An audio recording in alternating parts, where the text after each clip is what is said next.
네, 안녕하십니까. 액트 커넥트 웨이브 주주 대표를 맡고 있는 이승조라고 그럽니다. 여러분들, 제가 커넥트 웨이브 소액주주 운동 대표를 맡고 있으면서 여러분들한테 지금 거기에 관련된 정보와 그 다음에 앞으로의 행동 규정, 그리고 커넥트 웨이브가 자진 상폐하는데 어떤 절차를 밟을 건가에 대한 상황, 이런 것들을 설명해 가면서 이 커넥트 웨이브의 자진 상폐가 커넥트 웨이브의 개별 기업의 문제이기보다 여러분들 사모펀드의 자본의 횡포, 그리고 이 부분이 앞으로 더 확산된다. 이게 커넥트 웨이브 주주뿐만 아니라 우리 대한민국 주시장에서 투자하시는 분들 대부분이 한 번은 경험하게 될 앞으로 다가올 상당한 보이지 않는 위험 같아서 제가 경각심을 일으키는 동영상도 하나 만들 겸, 그 다음에 사모펀드의 실제적인 모습을 여러분들한테 알려드릴 겸 해서 오늘 이 동영상을 마련했습니다.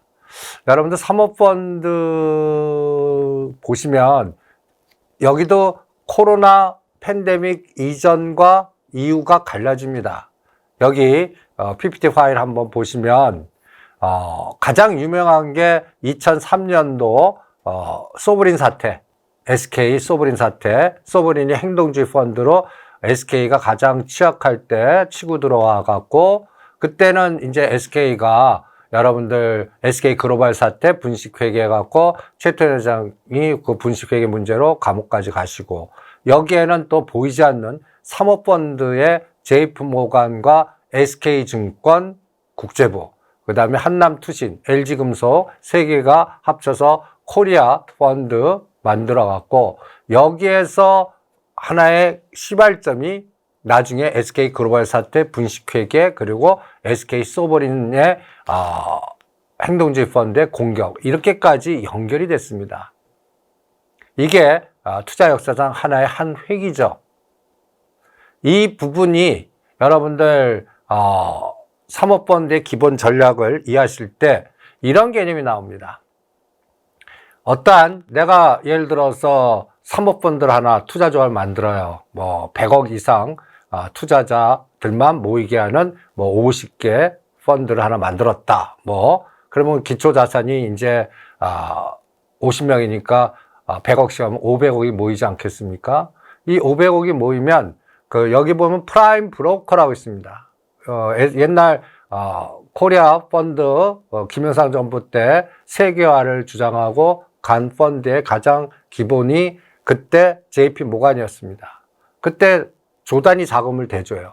근데 프라임 브로커가 조단위 자금을 대줄 때 어떠한 전제 조건을 깝니다. 간단히 얘기해서 그때 투자 운영하는 주체들이 마음대로 어떠한 대상을 선택하기보다는 이쪽을 주로 뭔가 유도합니다. 그때 태국 관련된 채권. 근데 달러 베이스가 아닌 엔화 베이스.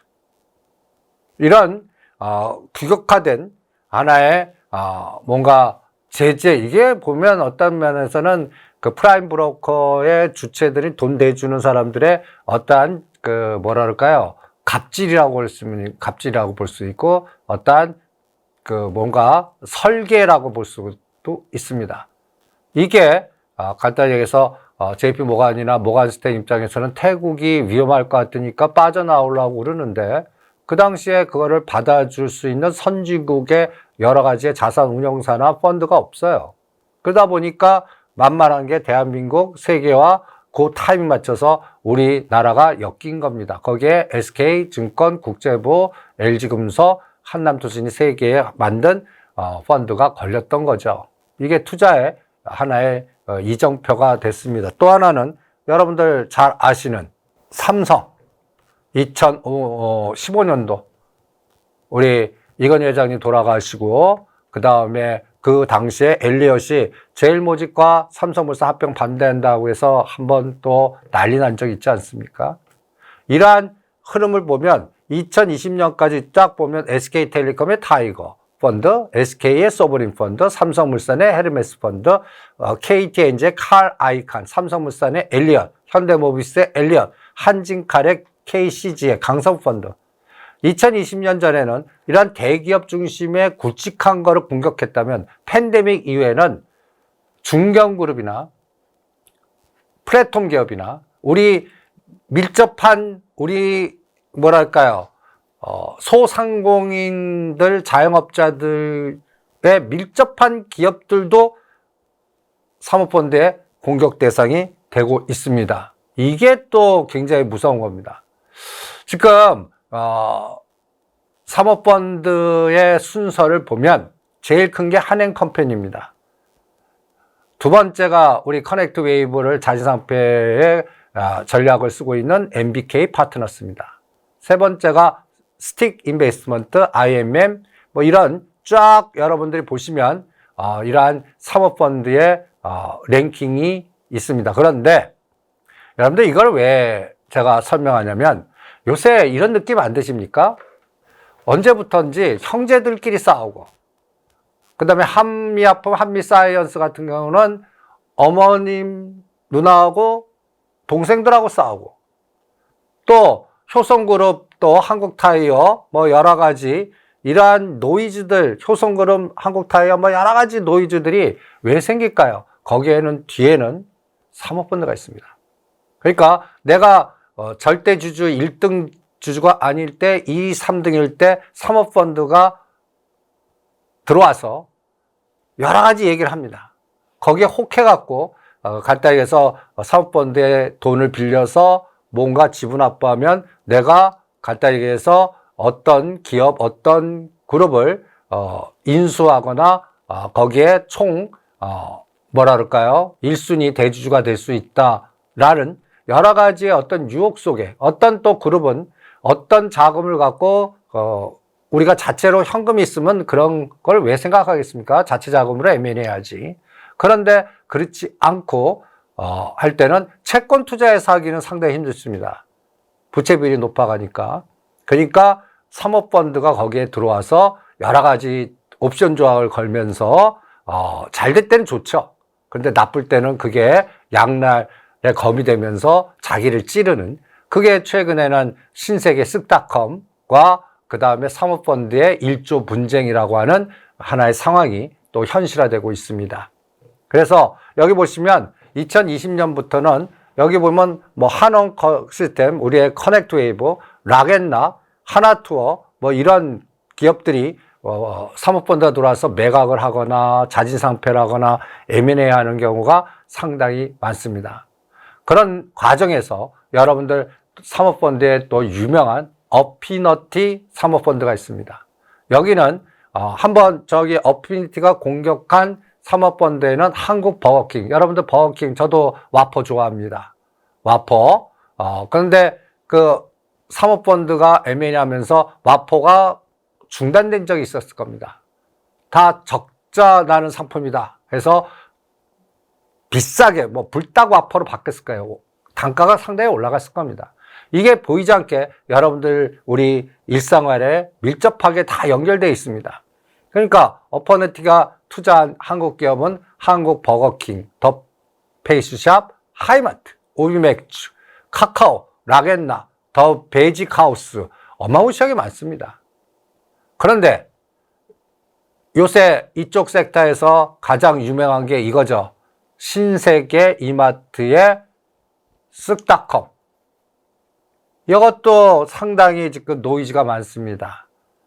이제 법적 분쟁이 들어갈 거고 이 상황이 될 때는 아마 신세계 이마트가 불리할 거로 봅니다. 왜냐하면 상품권을 매출에 기장하고 상품권을 갖고 그 판매한 그 물품도 매출권에서 이중 계상되는 문제가 있고 이런 부분이 상당히 법적 분쟁에 나올 가능성이 있지 않을까라는 생각도 듭니다.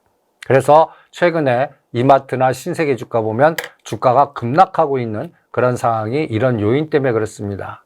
제가 여러분들한테 커넥트 웨이브를 설명하면서 왜 이러한 주변에 사모펀드의 여러 가지의 그 사례를 설명하냐면 이런 것들이 앞으로 더 확산이 될 거고 이러한 행동주의 펀드나 사모펀드가 저는 보이지 않게 한국의 영향력보다는 작년 말부터예요. 중국계로 점점점 넘어가는 것 같습니다. 그래서 이 어퍼니티의 뒤에 있는 그 전주라고 그러죠. 실제 투자한 전주들 이런 쪽 그리고 여기에는 BRV라고 하는 또 사모펀드가 있습니다. 여러분들 BRV는 사이트 들어가면 이런 그냥 그림 하나만 나와요. 주소하고 친절하지도 않아요. 설명도 없습니다. 사모펀드의 특징입니다. 그런데 여기에 간단히 해서 뿌리를 뒤져보면 노키아 벤처스가 1998년 설립한 벤처 캐피탈이 확산이 돼갖고 또 성공해갖고 BRV로 이름이 바뀌었는데 여기에는 우리나라에는 LG그룹의 마사이신 윤관이라고 하는 분이 간단히 해서 대표 파트너로 아시아권의 모든 전략을 수립하고 있는데 지금은 윤관 이분하고 중국인 주이탕 요 두 분이 아시아를 관리하고 있다고 생각이 듭니다. 여기 BRV의 뒤에 에코프로하고 에코프로 머티가 있습니다. 자, 그래서 방송에서 에코프로 머티 이러한 사모펀드가 엑스트라니까 20만 원대 반토막 되니까 팔고 나오십시오. 에코프로도 마찬가지로 150만 원대 팔고 나세요. 40만 원대 구경하실 겁니다라고 이 사모펀드의 전략과 X 전략 때문에 이미 방송에서 여러 번 경고를 해드렸을 겁니다. 그래서 알게 모르게 여러분들이 이러한 사모펀드의 공격이 우리 주식시장에 상당히 확산이 될 거고 앞으로도 더 규모가 커질 거라고 판단을 하고 있습니다. 에코프로 머티 주가 보시면 2020년 1월 8일 날 24만 원 하던 게 지금 9만 원대입니다. 끔찍하죠? 에코프로는 더 끔찍합니다. 이러한 상황이 다 뒤에 사모펀드의 엑시트 전략과 그 다음에 그들만의 리그에 의한 게임에서 나온 결과물이다라고 판단을 하고 있습니다. 에코프로는 30만 원짜리가 거의 9만 원까지 빠지니까 거의 뭐 할 말이 없죠. 뭐 3분의 1 토막 이상의 하락을 보이고 있습니다. 그래서 제가 오늘 이런 설명을 왜 해드리냐? 여러분들 그 커넥트 웨이브 어떻게 될 것 같습니까? 제가 액트 소액주주 대표를 맡고 있고 또 모 증권사 창구로 여러분들 위임받으면서 수량을 모으고 있습니다. 대충 200만 주는 넘은 것 같습니다. 그런데 결과는 이 정도면 집니다. 그냥 자진상폐 될 것 같습니다. 그래서 막을 수 있는 방법이 뭐가 있을까라는 거 이거에 대한 고민이 상당히 깊습니다. 그래서 제가 오늘 동영상을 만든 이유이기도 합니다. 여러분들 앞으로 커넥트 웨이브는 자진상폐를 들어가는데 그 소액주주를 스퀴즈하는 전략을 써서 액면 병합을 할 거고 그 다음에 또 교부금 합병을 쓸 건지 뭐 여러 가지 다양한 전략들이 있습니다. 이거를 막을 수가 없어요. 뭐 인수중앙에서 표대결해도 뭐 상당히 질 것 같습니다. 여기 보시면 자진상폐 규정은 유가증권은 그냥 92% 이상 주주한테 동의가 필요한데 코스닥은 특별한 규정이 없습니다. 대충 80에서 90%만 되면 증권 거래소에서 거래 정지시키면서 그 이후에 사모펀드나 그들의 전략에 유리하게 진행되는 걸 내버려 두는 것 같습니다. 간단히 해서 반대되는 주체가 크지 않는 한 지금 보시면 여기에 또 자사주는 의결권이 없고 발행 주식 대비 사모펀드 우호 지분 계산에서 자사주는 제외하면 요 전에 지분 확보 비중이 높으면 자사주 소각도 들어갈 겁니다. 그래서 대주주가 갖고 있는 그의 파워 비율을 높이는 작업도 할 겁니다. 그래서 지금 제가 예상은 여기에도 잘 보셔야 돼요. 이 그림은 MBK 파트너스 5호 사모펀드가 한국 이커머스 홀딩스 2호, 이게 자회사죠. 거기에 또 자회사가 한국 이커머스 홀딩스, 그게 커넥트 웨이브를 지배합니다. 이걸 왜 설명하냐면요, MBK 5호 사모펀드 공개 매수의 모회사인데 그 공개 매수의 주체는 한국 이커머스 2호입니다. 얘가 공개 매수를 선언한 겁니다. 그래서 지금 요 과정에서 또 다나와하고 코리아센터 합병할 때 역합병을 했거든요. 다나와가 코리아센터를 합병시키는, 그러면서 전환사채니 신주 이권부 사채도 보유하고 있을 겁니다. 이 부분에서 이제 본격적인 결과는 저는 교부금 합병 제도를 사용하지 않을까라는 생각도 듭니다. 그냥 제가 반격을 해서 어느 정도 지분 확보가 되고 막 그러면 상법 기준으로 여기는 한 7, 80%만 돼도 임시주청 열어서 여러분들이 갖고 계신 소액주주를 안건을 해갖고 스퀴즈 전략이라든지 강제 매각 주식 매수 청구권, 소액주주 주식 매수 청구권을 발동시켜서 여러분들을 강제 매각하게 만들 겁니다. 또 100주 미만에 있는 분들은 10분의 액면 병합을 하면서 단주 처리해갖고 단주 매각을 처리시켜버릴 겁니다. 이런 공격이 계단으로 차곡차곡 나올 겁니다. 그래서 이 교부금 합병은 시간 관계상 하나 갤러리 타임 월드 사례를 공부해 보시기 바랍니다.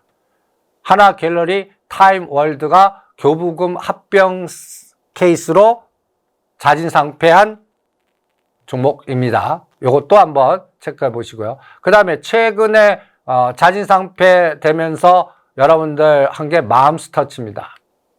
마음스터치도 여러분들 자진상폐 당하면서 이거 자영업자들, 이 마음스터치 점장이라고 그러죠.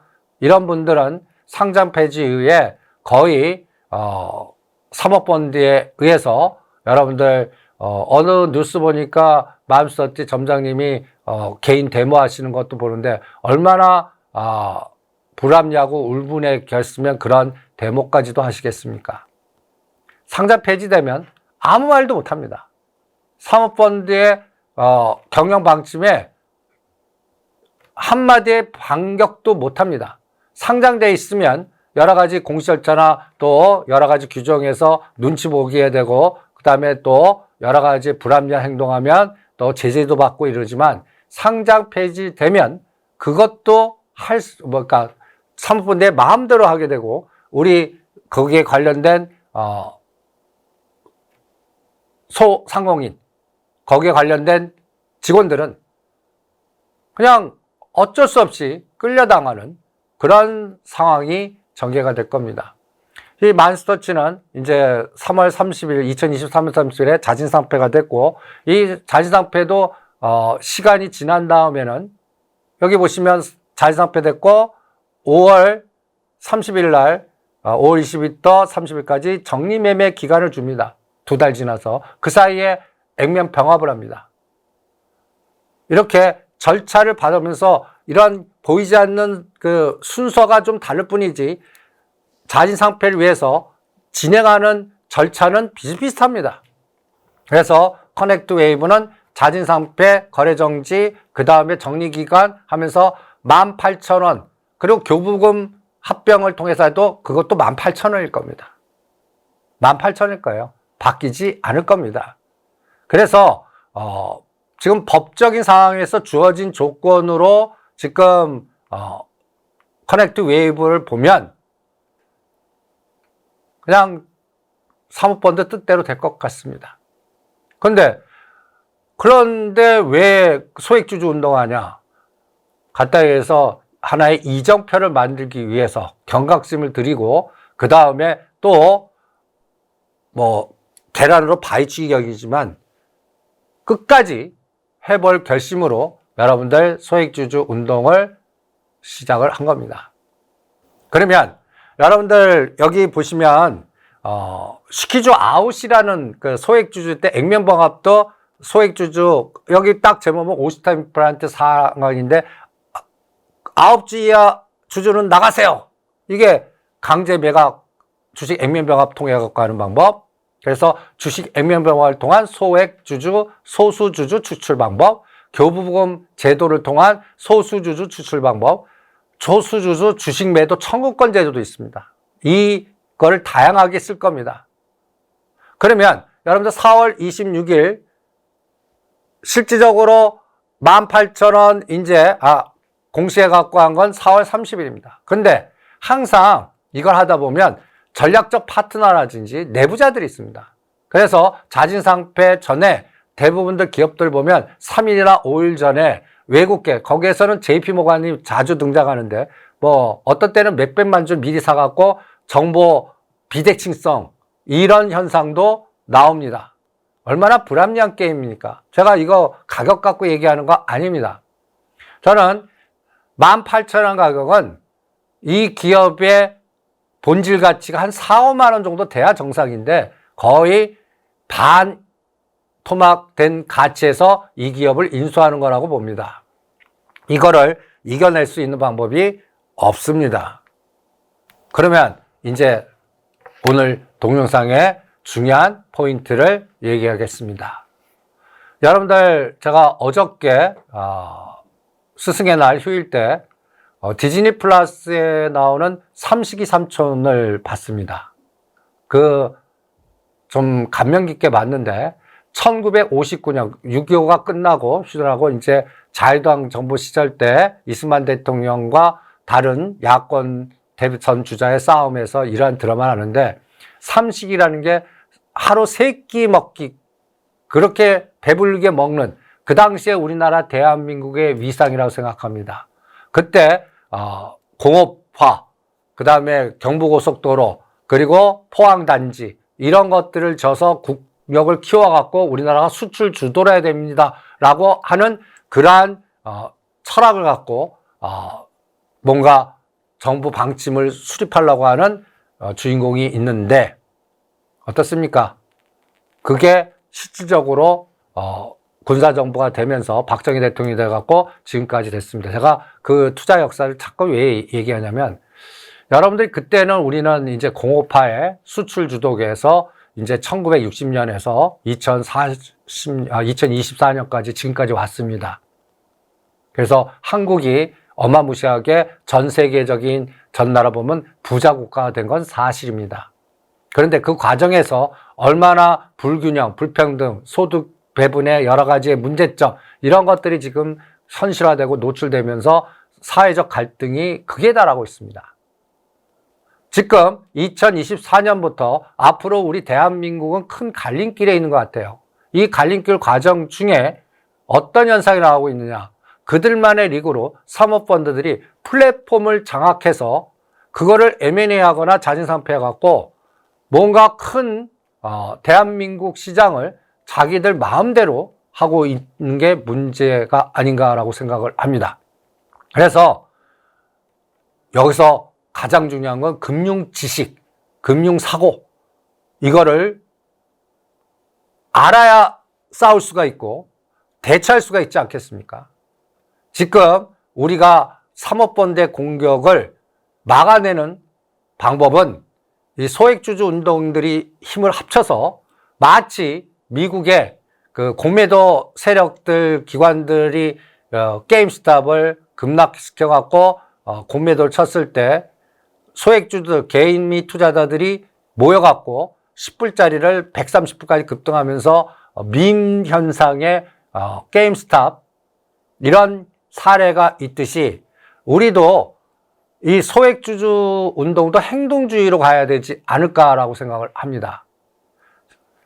저기도 행동주의 펀드 아닙니까? 소규모 그들만 리그로 100억이나 500억씩 큰 돈으로 할 수 있는, 여기는 거의 0.1%의 로얄 패밀리 세대입니다. 여기 가만 보시면 간단히 얘기해서 법무법인 대표라든지 그 다음에 또 외국계 자본가, 거의 그들만의 리그로 오징어 게임 하는 것 같습니다. 설계가 이미 구축화된 상태에서. 거기에 소액 투자자들은 희생양으로밖에 전락하지 않겠나. 그런데 이제는 소액주주도 제도화시키고 그 다음에 힘을 합쳐서 행동주의 소액주주 운동을 하다 보면 같은 전략을 쓰는 겁니다. 사모펀드 전략같이 반대로 소액주주들끼리, 예를 들어서 커넥트 웨이브 같은 경우에는 제가 이 동영상을 보고 소액주주의 행위가 이런 것들이 불합리하고 문제가 있다 할 때는 저희를 도와줘서 100주 이상 매수 운동 도와주시기 바랍니다. 그리고 그거를 액트나 또 우리한테 위임해 주시면 그게 지분 확보가 돼서 자진 상폐를 못 시키는 현상까지 갈 수 있다고 봅니다. 그리고 뭐 교부금 합병이나 다른 제도로 가서 임시주청에도 표대결도 할 수 있고 여러 가지의 또 사회 이슈화 시키면서 뭔가 큰 이정표를 만들 수 있다고 생각이 듭니다. 그래서 커넥트 웨이브 현재 상황으로 끌려가면 MBK 뜻대로 자진상폐가 될 겁니다. 그런데 여러분들 18,000원에 5월 23일 날 거래 정지되더라도 그 당시에는 공개 매수에 응하지 말아주시기 바랍니다. 이유는 그 다음에도 여러 가지 방식에도 그 가격이나 그 가격 이상의 청산이 가능할 수 있습니다. 그럼 그 사이에는 뭐하냐? 이렇게 소액주주 운동의 행동주의를 확산시켜서 100주 커넥트 웨이브 이상 각기 운동, 이거를 주창할 겁니다.